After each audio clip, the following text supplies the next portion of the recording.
The room erupted in applause as I stood beside a beautifully decorated cake, celebrating my retirement after 42 years of honest work. Friends, co-workers, and neighbors filled the banquet hall. My 2 children stood beside my wife, smiling for the cameras.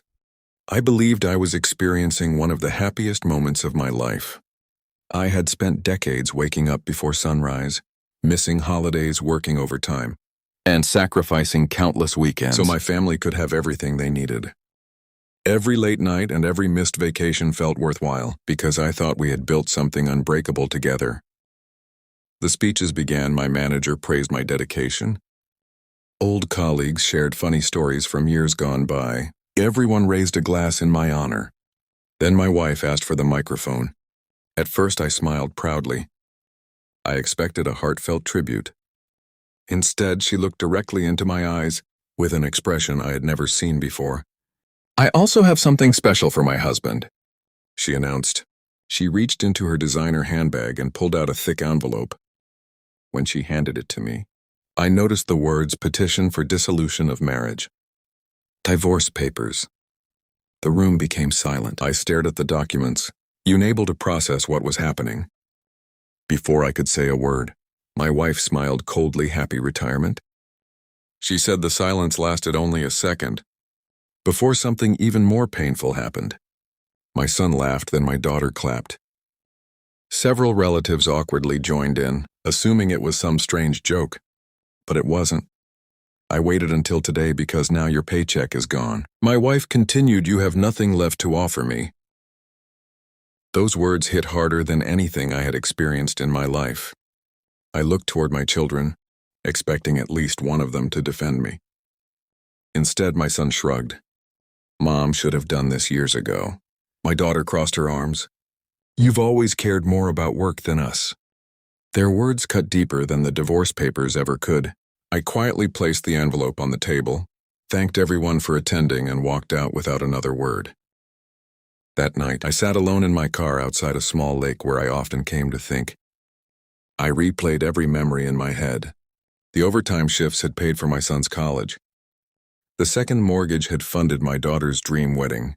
The vacations I skipped had paid for my wife's luxury car. I had never questioned any sacrifice because I believed family always came first. Apparently, I had been the only one who believed that.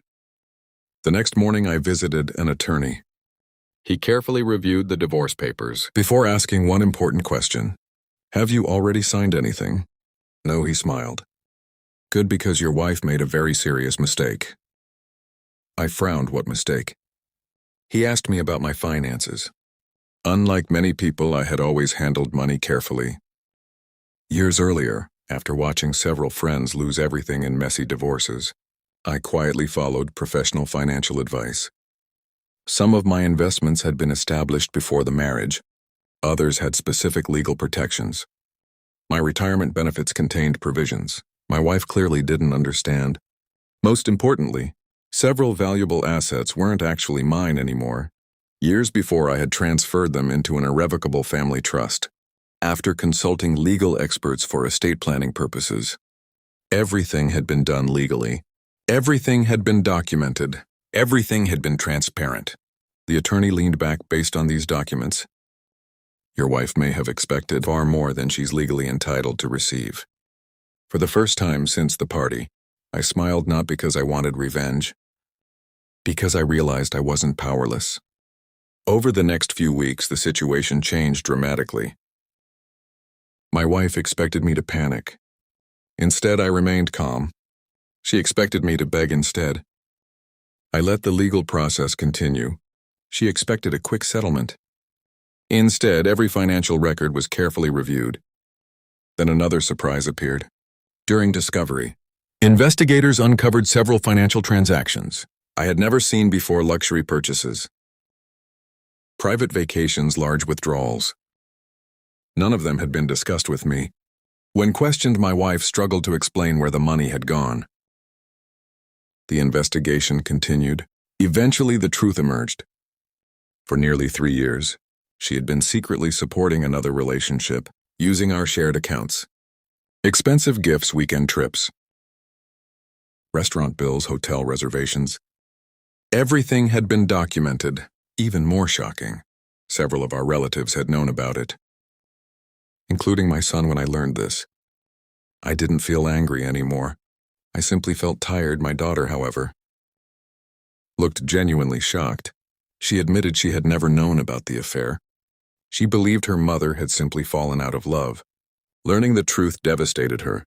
Weeks later, she knocked on my apartment door. "I was wrong," she whispered. I invited her inside for nearly 4 hours. We talked honestly for the first time in years. She cried, I cried. Neither of us blamed the other. Years of poor communication had slowly built walls between us. That conversation became the beginning of healing. My son wasn't ready. He remained loyal to his mother. He believed money mattered more than honesty. That choice would eventually cost him. Months later, the divorce became final. My wife received exactly what the law determined she deserved, far less than she had expected. She also faced financial consequences, related to several unauthorized transactions discovered during the proceedings. Meanwhile, something unexpected happened in my own life. Retirement finally gave me something I had never possessed before: time. I began volunteering at a local community center. I mentored young tradespeople entering the workforce. I traveled to places I had postponed visiting for decades. I reconnected with old friends. I learned photography. Every morning felt lighter than the one before. One afternoon, while volunteering, I met a widow named Margaret. She wasn't impressed by money. She didn't care about expensive cars. She simply enjoyed conversations over coffee and long walks through the park. She listened when I spoke. She laughed at my terrible jokes. Most importantly, she treated me with kindness, something I hadn't realized I had been missing for years. Our friendship slowly became something deeper. There were no dramatic promises, no grand gestures, just mutual respect. Exactly what real love should feel like. About a year after my retirement party, I received an unexpected phone call. It was my son. His business had failed. The relatives who had once supported him had disappeared. He needed help for several moments. Neither of us spoke finally. He whispered something I had waited years to hear. "I'm sorry, Dad." Not because he needed money, because he finally understood what loyalty truly meant. I agreed to meet him, not with a check. With lunch, we talked for hours.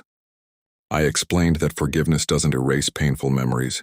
It creates an opportunity to build better ones. Trust isn't rebuilt overnight. It's rebuilt through consistent actions. Slowly, our relationship improved.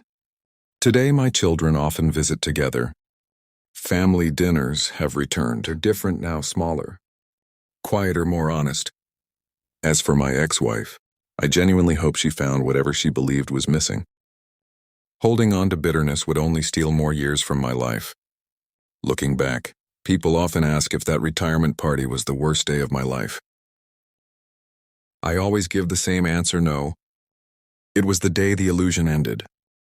Sometimes life removes the people who never truly valued you, so that you can finally discover those who do. The divorce papers handed to me in front of everyone were meant to humiliate me. Instead, they gave me freedom. They reminded me that dignity isn't determined by someone else's opinion. Respect cannot be demanded, it must be earned, and the greatest retirement gift I ever received wasn't the gold watch from my coworkers or the applause in that banquet hall. It was the chance to begin again, because sometimes the ending you fear is actually the beginning of the life you were always meant to live.